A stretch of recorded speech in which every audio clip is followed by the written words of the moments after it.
स्वर्गदूत ने उनसे कहा, मरियम, डरिए नहीं, ईश्वर की कृपा आपको प्राप्त है। देखिए, आप गर्भवती होंगी और पुत्र प्रसव करेंगी।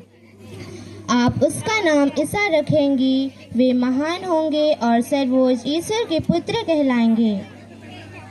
मरियम, ये कैसे हो सकता है? मेरा तो किसी पुरुष से कोई संसर्ग नहीं है। स्वर्गदूत ने उत्तर दिया,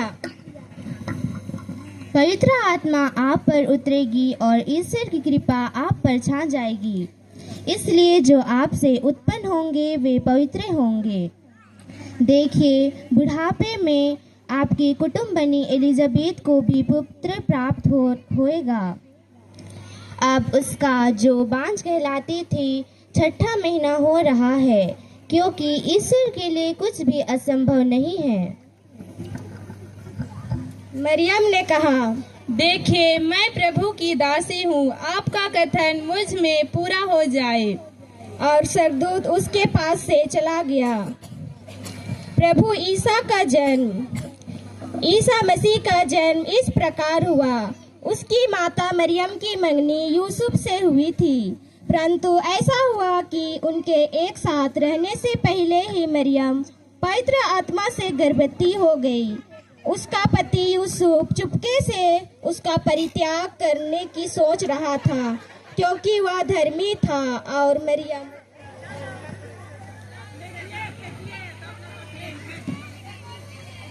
को बदनाम नहीं करना चाहता था। वह इस पर विचार कर ही रहा था कि उससे स्वप्न में प्रभु का दूत यह कहते दिखाई दिया,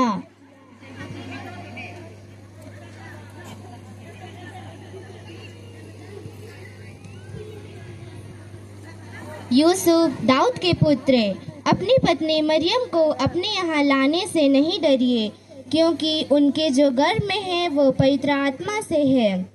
वे पुत्र प्रसव करेंगी और आप उसका नाम ईसा रखेंगे, क्योंकि वे अपने लोगों को उनके पापों से मुक्त करेगा।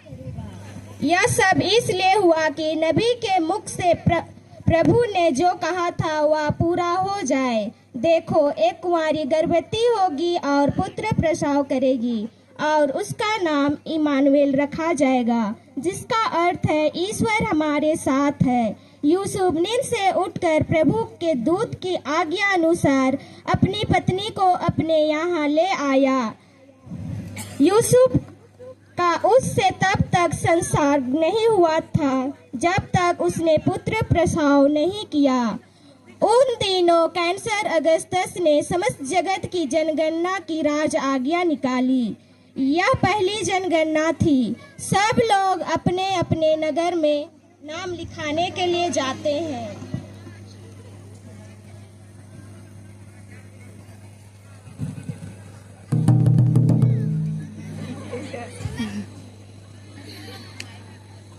सुनो सुनो सुनो गाँव वासियों, समस्त जगत जनगणना के लिए अपना अपना नाम नगर में लिखा लेंगे।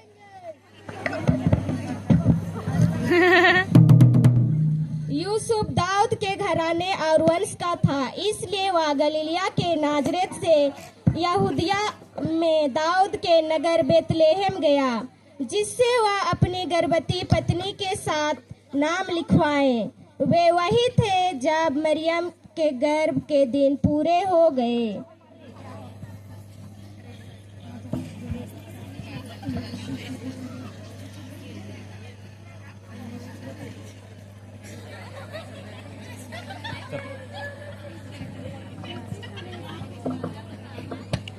प्रणाम महाराज। प्रणाम। बताइए क्या नाम है? मेरा नाम है जकरियस और मेरी पत्नी का नाम है एलिजाबेथ।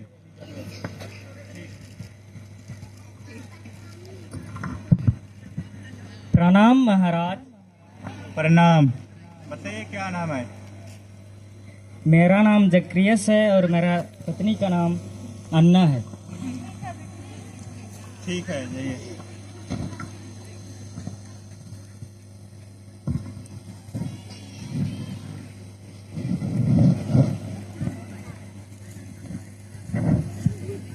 प्रणाम महाराज। प्रणाम। बताइए क्या नाम है? मेरा नाम है जोसेफ और मेरा धार्मिक पत्नी का नाम है मरियम।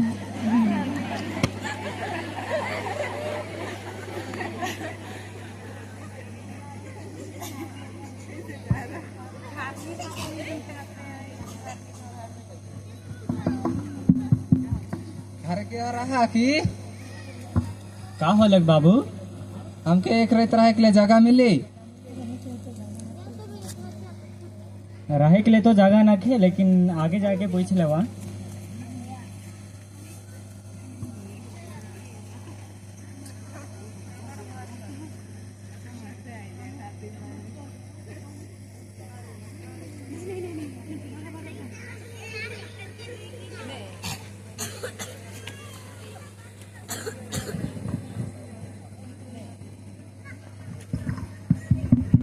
का होलक? हमके एक रात रहे के लिए जगह मिली। हमार ठीक तो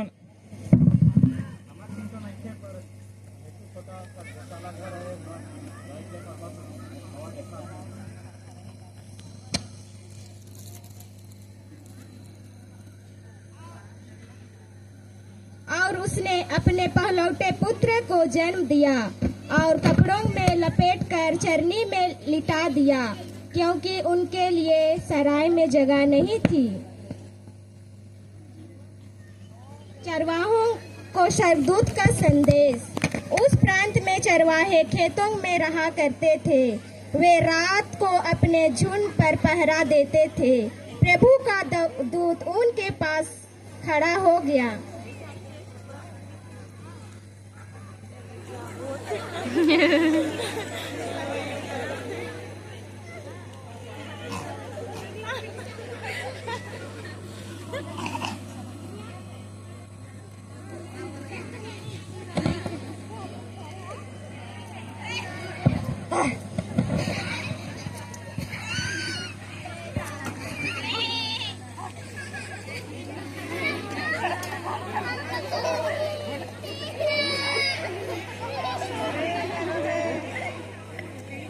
ईश्वर की महिमा उनके चारों ओर चमक उठी और वे बहुत अधिक डर गए।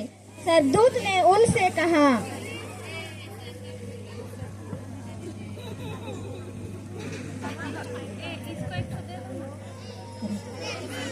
डरिए नहीं, देखिए मैं आप लोगों के लिए बड़े ही आनंद का सुसमाचार सुनाने आई हूँ। आज दाऊद के नगर में आपके मुक्तिदाता यीशु मसीह का जन्म हुआ है। यह आप लोगों के लिए बड़े ही आनंद का समय है। आप एक बालक को कपड़े में लिपटा हुआ और चरनी में लिटाया हुआ पाएंगे।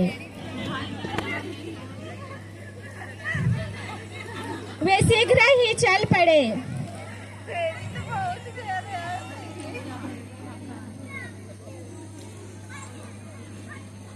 और उन्होंने मरियम, यूसुफ और चरनी में लेटे हुए बालक को पाया।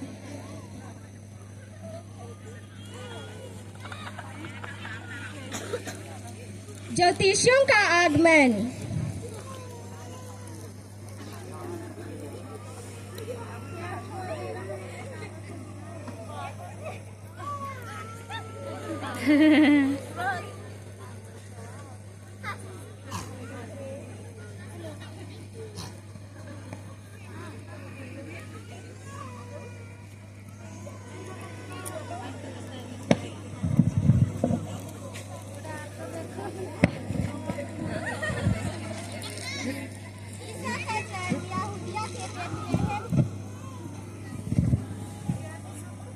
ईसा का जन्म यहूदिया के बेतलेहम में राजा हेरोद के समय हुआ था। इसके बाद ज्योतिषी पूर्व से यरूशलेम आए और यह बोले,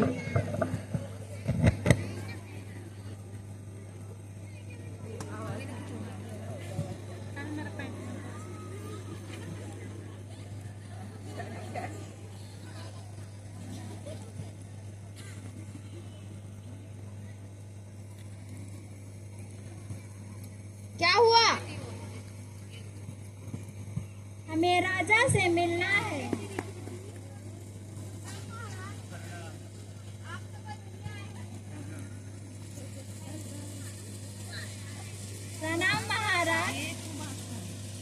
प्रणाम।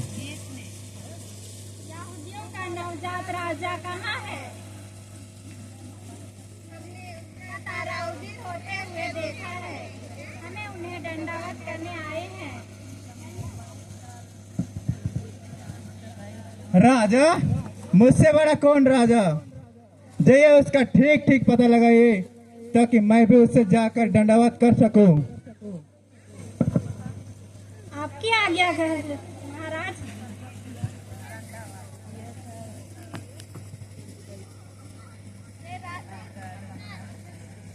वे राजा की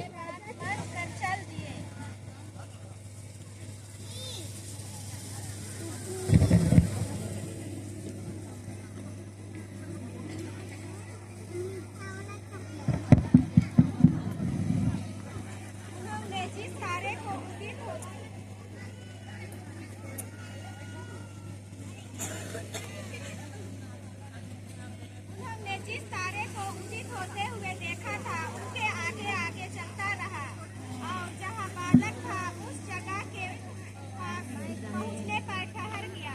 वे तारे देखकर बहुत ही आनंदित हुए। घर में प्रवेश कर बालक को माता मरियम के साथ देखा और उनसे प्रणाम किया। मैं बालक यीशु के सोना चढ़ाती हूँ। मैं बालक यीशु के लिए गंधरस चढ़ाती हूँ।